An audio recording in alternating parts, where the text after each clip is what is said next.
अस्सलाम वालेकुम एवरीवन, मेरा नाम असद है और आज ही प्रोग्रामिंग लैंग्वेज का लेसन नंबर 15 है और इस लेसन में मैं आपके साथ फंक्शंस को डिस्कस करने जा रहा हूँ।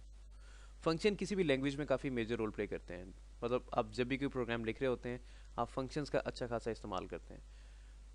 उसकी वजह से आपका कोड अच्छा खासा सिंपल हो जाता है और आपका कोड अच्छा खासा रीयूजेबल हो जाता है। तो मैं आपके सामने कोड ब्लॉक्स ओपन कर लेता हूँ और उसको ओपन करने के बाद आपके सामने कुछ एग्जांपल्स करता हूँ। उसके साथ साथ फंक्शंस की कुछ टाइप्स होती हैं, वो टाइप्स भी देख लेते हैं।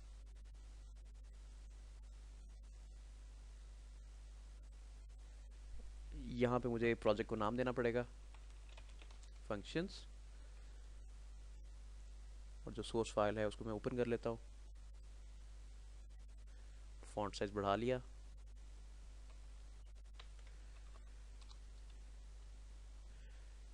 अब यहाँ पे मैं फंक्शंस की कुछ टाइप्स लिख देता हूँ।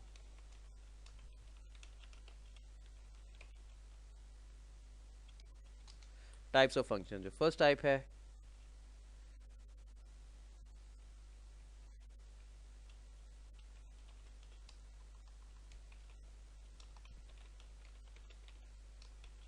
Any parameter nor returns any value.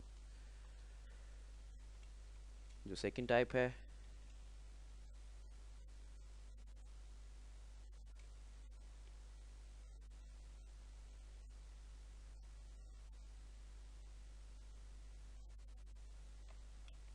But print something. जो सेकंड टाइप है, इसमें कॉपी कर लेता हूँ। कॉपी कर लेने के बाद इसको पेस्ट कर देता हूँ, but return something.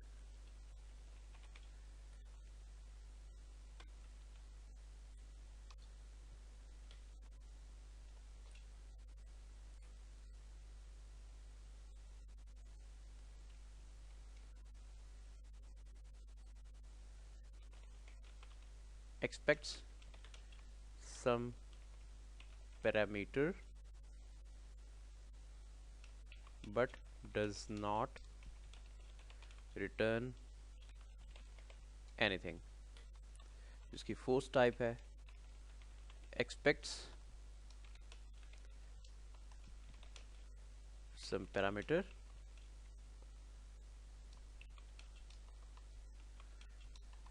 but also returns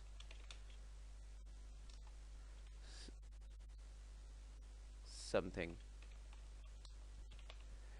इसको भी something कर देता हूँ। ओके, तो ये जो मैंने टाइप्स यहाँ पे मेंशन कर दी हैं, इनको वन बाय वन देखते हैं। अब फंक्शन का सिंटेक्स क्या होता है?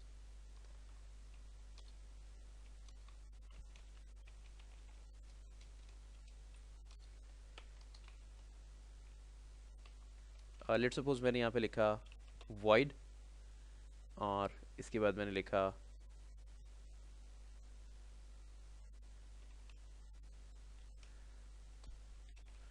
फंक्शन नेम और ये आगे इसकी ब्रैकेट्स आ गई। तो अगर आप इस सिंटेक्स को देखते हैं और अगर आप इसको कंपेयर करते हैं मेन के साथ, तो ये बिल्कुल उसके साथ मिलता जुलता है। यानी सबसे पहले यहाँ पे एक डाटा टाइप आ गई, यहाँ पे डाटा टाइप आ गई, उसके आगे मेन लिखा हुआ है, उसके आगे फंक्शन नेम लिखा हुआ है। यहाँ पे जो मेन है ये फंक्शन का नाम है, उसके आगे पेरेंथेसिस आ गई, और यहाँ पे अगर आप वापस आते हैं तो यहाँ पे पेरेंथेसिस आ गई। उसके बाद यहाँ पे स्क्वायर ब्रैकेट्स, सॉरी, ये ब्रेसेस आ गई। अगर आप मेन में आते हैं तो मेन में भी ब्रेसेस आ जाती हैं। तो मेन भी एक फंक्शन है, उसके साथ साथ फंक्शन नेम ये भी एक फंक्शन है, जो कि मैंने अभी यहाँ पे डिक्लेयर किया है। जो मेन है ये मैंने डिक्लेयर नहीं किया हुआ, ये लैंग्वेज का पार्ट है, लैंग्वेज के साथ आया, और ये एक स्पेशल टाइप फंक्शन है। जब भी आप अपना कोड एग्जीक्यूट करते हैं तो ये आपके आपके प्रोग्राम का बेसिकली एंट्री पॉइंट है, जो कि मेन फंक्शन है। आप अपना कोड मेन के अंदर ही लिखते हैं। चले, ये जो फंक्शन मैंने यहाँ पे डिफाइन किया, इसके अंदर मैं कुछ और लिख भी देता हूँ, प्रिंट एफ।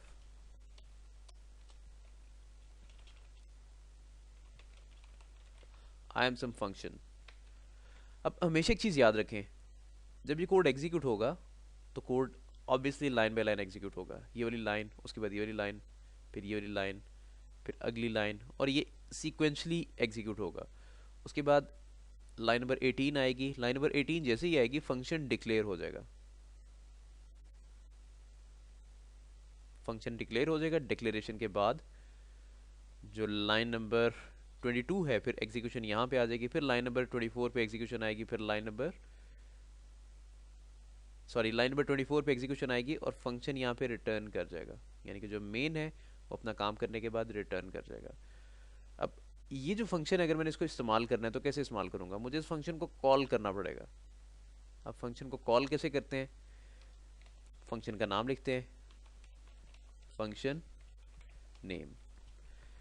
ये जस्ट मैंने फंक्शन का नाम लिखा और उसके आगे मैंने पेरेंथेसिस भी लिख दी और उसके बाद मैंने टर्मिनेटर यूज कर दिया जिसे सेमीकोलन कहते हैं।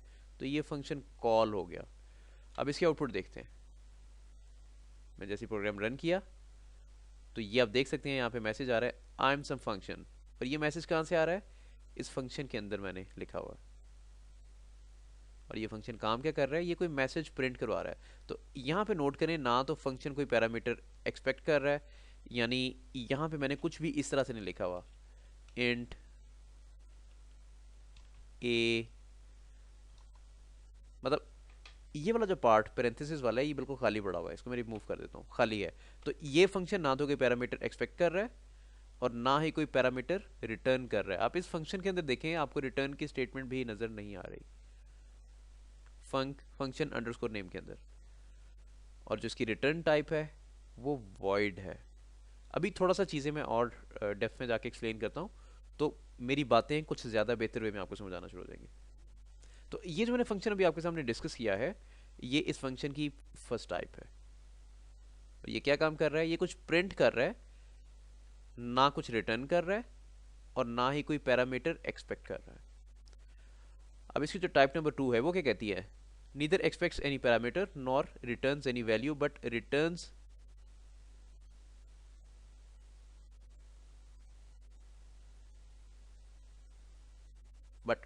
समथिंग।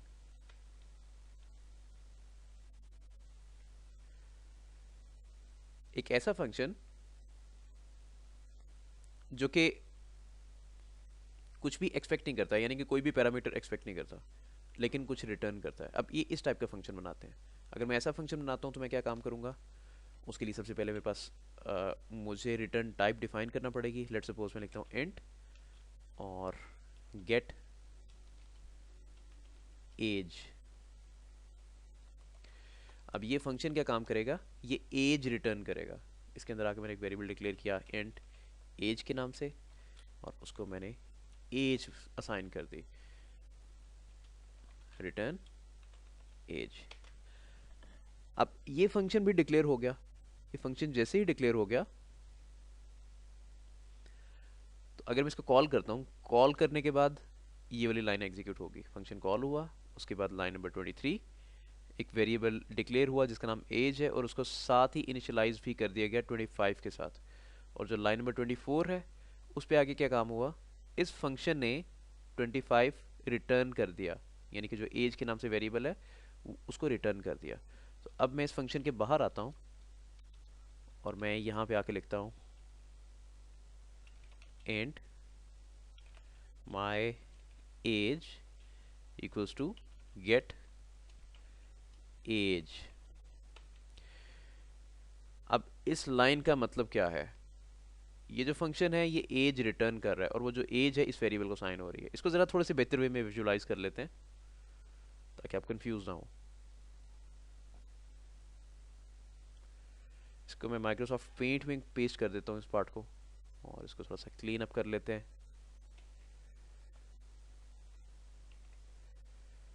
ये आपके सामने कोड आ गया। अब इस कोड का मतलब क्या है? इस कोड का मतलब है जो 25 था वो इस फंक्शन ने रिटर्न कर दिया और किसको साइन हो गया? माई एज को।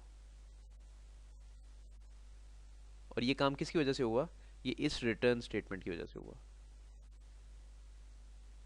हमेशा एक चीज़ याद रखें, यहाँ पे मैंने रिटर्न एज लिखा है। एज की डेटा टाइप क्या है? इंटीजर। अगर मैं इसको रिटर्न कर रहा हूँ तो ये रिटर्न टाइप भी मैच करनी चाहिए। यानी फॉर एग्जांपल अगर मैं यहाँ पे 4 लिख देता, यानी कि CHAR, कैर जो एक डाटा टाइप है, अगर मैं कैर यहाँ पे लिख देता और मैं रिटर्न एज कर रहा होता तो वो एक डिफरेंट डाटा टाइप हो जाती। अगर मैं यहाँ पे फ्लोट लिखता तो भी वो एक डिफरेंट डाटा टाइप हो जाती। अगर मैं एज में काम कर रहा हूँ तो एज एक फ्लोटिंग पॉइंट नंबर नहीं हो सकता। हो भी सकता है, नहीं भी हो सकता है, लेट्स अज्यूम कि नहीं हो सकता। तो उस केस में होना क्या था, वैल्यू रिटर्न होनी थी, लेकिन वो फिर स्पेसिफिक जो भी डाटा टाइप मैंने यहाँ पे मेंशन करनी थी वो उसी स्पेसिफिक डाटा टाइप के साथ वैल्यू रिटर्न होनी थी। रिपीट कर देता हूँ, ये जो 25 आपको नज़र आ रहा है इस जगह पे, जब मैंने नीचे आके ये फंक्शन कॉल किया तो फंक्शन कॉल हो जाने पे 25 इसने रिटर्न कर दिया और 25 इसको साइन हो गया 25। अब माई एज के नाम से जो वेरिएबल है इसमें 25 आ गया। अब मैं इसकी वैल्यू प्रिंट करवा सकता हूँ। अब ये वैल्यू यहाँ पे माई एज में कैसे आ गई, इस रिटर्न स्टेटमेंट की वजह से। और रिटर्न स्टेटमेंट क्या कर रही है, वो एज के नाम से एक वेरिएबल रिटर्न कर रही है जिसमें 25 पड़ा हुआ है। Simple enough. उसके बाद ये वाला पार्ट इंपॉर्टेंट है। आप आप जो भी डाटा रिटर्न कर रहे हैं, डाटा की जो भी स्पेसिफिक डाटा टाइप है, ये रिटर्न टाइप मैच करनी चाहिए उसके साथ, अदरवाइज प्रॉब्लम आएगी। अब मेरे पास जो डाटा मैं रिटर्न करा रहा हूँ उसकी टाइप इंट है, इंटीजर है, तो यहाँ पे मैंने इंटीजर लिखा हुआ है। तो ये पार्ट इंपॉर्टेंट है। वापस चलते हैं। अब जो मेरे पास वेरिएबल है माई अंडरस्कोर एज, अब मैं इसको इस्तेमाल करते हुए एज प्रिंट करवा सकता हूँ। नीचे वाली लाइन कमेंट कर देता हूँ। मैं यहाँ पे लिखता हूँ print F my age is और माई अंडरस्कोर एज। अगर मैं प्रोग्राम रन करता हूँ तो ये देखिए 25 आ गया। तो ये जो मैंने भी फंक्शन आपके सामने बनाया और उसको मैंने उसको कॉल किया, उसको इस्तेमाल किया, वो सेकंड टाइप थी। मैंने इसको कोई भी पैरामीटर पास नहीं किया, लेकिन इस फंक्शन ने मुझे कोई वैल्यू रिटर्न की। वो वैल्यू जो रिटर्न की थी वो क्या था, वो एज थी। इसने मुझे एज रिटर्न की। अब जो एक थर्ड टाइप आ रही है ये वाली, यहाँ पे क्या लिखा हुआ है, expect some parameter but does not return something. एक ऐसा फंक्शन जो कि कोई पैरामीटर एक्सपेक्ट कर रहा है लेकिन कुछ रिटर्न नहीं करता। अब उस टाइप का फंक्शन बनाते हैं। जब रिटर्न नहीं करता तो मैं यहाँ पे वॉइड लिख दूंगा। वॉइड का मतलब है कुछ भी नहीं, यानी कि फंक्शन कुछ भी रिटर्न नहीं कर रहा। उसके साथ में आगे लिखूंगा प्रिंट डे। अब जब मैं डे की बात करूंगा तो डे में क्या आ सकता है, संडे, मंडे, ट्यूसडे, वेडनेसडे और थर्सडे। अब संडे, मंडे, ट्यूसडे, अगर मैंने संडे लिखना है तो उसकी डाटा टाइप क्या होगी, डेफिनेटली उसकी डाटा टाइप स्ट्रिंग होगी। जब हम लोग सी लैंग्वेज में काम कर रहे होते हैं तो हमारे पास स्ट्रिंग के नाम से डाटा टाइप अवेलेबल नहीं है। हमें एक कैर टाइप यानी कि कैरेक्टर एरेज बनाना पड़ती हैं, और कैरेक्टर एरे के अंदर फिर कैरेक्टर स्टोर करवा देते हैं, और वो एरे एक स्ट्रिंग की तरह एक्ट करती है। फॉर एग्जांपल मुझे यहाँ पे लिखना पड़ेगा कैर डे, और साथ मुझे ब्रैकेट्स यहाँ पे लिखना पड़ेंगी। कौन सी, स्क्वायर ब्रैकेट्स, जो कि एरे वाली है। अब ये फंक्शन सिंपली काम क्या करेगा, डेट प्रिंट करवा देगा। प्रिंट एफ और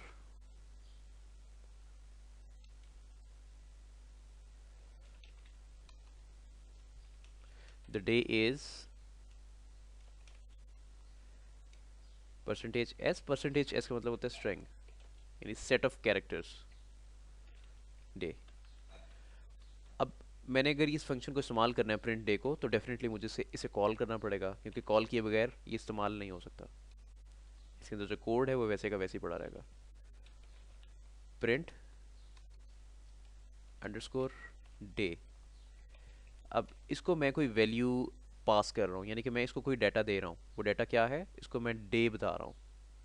अब मैं इसको डे कैसे बता सकता हूँ, मैंने यहाँ पे लिखा कैर डे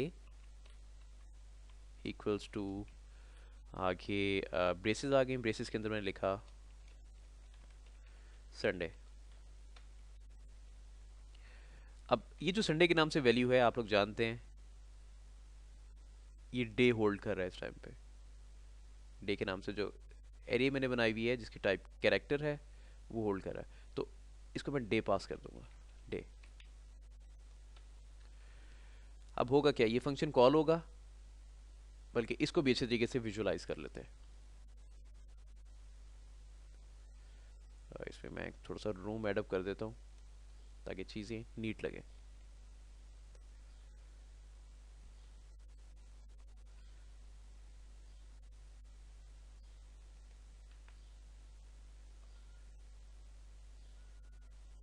ये वाला फंक्शन है, इसको कॉपी कर लेता हूँ। ये मैंने इसको पेस्ट कर दिया, इसको भी क्लीन अप कर देता हूँ।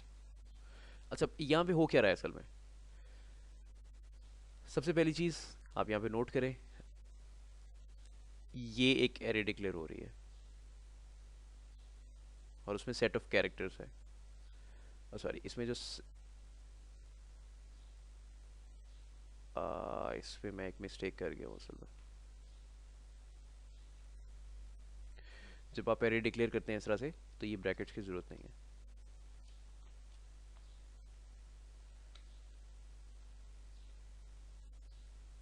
अब इसमें जितने भी नंबर ऑफ कैरेक्टर्स आ रहे हैं, जो इस एरे का साइज है वो ऑटोमेटिकली एज्यूम हो जाएगा।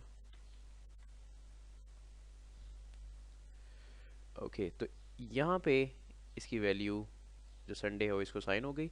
असाइन हो जाने के बाद ये वैल्यू फंक्शन को दे दी, यानी कि इस जगह पे दे दी। अब डे के अंदर जो संडे पड़ा हुआ है ये वैल्यू यहाँ पे रिसीव हुई, इस जगह पे। यहाँ पे रिसीव हो जाने के बाद संडे यहाँ तक आ गया। अब ये जो वैल्यू है ये यहाँ पे प्रिंट करवा दी गई। इसकी जो आउटपुट आएगी, द डे इज़ संडे, ये वैल्यू यहाँ पे प्रिंट हो जाएगी। यानी कि ये वाली वैल्यू, ये पर्टिकुलर वैल्यू यहाँ से चली और यहाँ से घूमती हुई इस जगह पे आ गई। वापस चलते हैं। अगर मैं प्रोग्राम रन करता हूँ तो ये देखें, टुडे इज़ संडे। तो ऐसे आप किसी भी फंक्शन को कोई भी पैरामीटर पास कर सकते हैं। अगर आपके पैरामीटर्स एक से ज़्यादा हैं तो आप कॉमास के साथ सेपरेट करके वैल्यूज़ पास कर सकते हैं। It's totally up to you. Okay, तो अब इसमें जो लास्ट टाइप है अब उसको डिस्कस कर लेते हैं।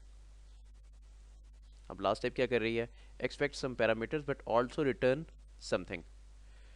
अब यहाँ पे मैं एक न्यू फंक्शन बनाता हूँ, इसको मैं कमेंट कर देता हूँ। And my some. ओके, माई सम के नाम से मैंने एक फंक्शन बनाया, इसको मैं दो वैल्यूज पास कर रहा हूँ, एंड ए एंड बी। अब ये क्या काम करेगा, दो वैल्यूज को ऐड करेगा, उनको सम करेगा, सम अप करने के बाद को रिटर्न कर देगा, sum equals to a plus b. Very simple. उसके बाद रिटर्न सम। अब रिटर्न वाला काम हम लोग ऑलरेडी देख चुके हैं। तो ये मेरे पास जो भी सम आ रहा है, यहाँ पे नीचे आके मैं दो नंबर्स, दो वेरिएबल्स डिक्लेयर करता हूँ इंटीजर टाइप के। इंट नंबर इक्वल्स टू 20, इसको नंबर 1 कर देता हूँ। Int number 2 equals to 30। अब मैं क्या काम कर रहा हूँ, यहाँ पे लिख रहा हूँ एंड रिजल्ट इक्वल्स टू, ये फंक्शन को कॉल कर रहा हूँ मैं, माई अंडरस्कोर सम, माई अंडरस्कोर सम, और इसको दो वैल्यूज पास कर रहा हूँ, नंबर 1 नंबर 2। और उसके बाद जो मेरे पास रिजल्ट आ रहा है, यानी कि ये फंक्शन जो भी रिटर्न कर रहा है, इस रिटर्न स्टेटमेंट में देखें क्या रिटर्न कर रहा है, सम रिटर्न कर रहा है। उसकी उसकी रिटर्न टाइप क्या है, इंट। और यहाँ पे मैंने साथ मेंशन की हुई है, वो जो भी रिटर्न कर रहा है वो इस रिजल्ट के नाम से जो वेरिएबल है इसको साइन हो जाएगी। और अगर मैं रिजल्ट को प्रिंट करवाता हूँ,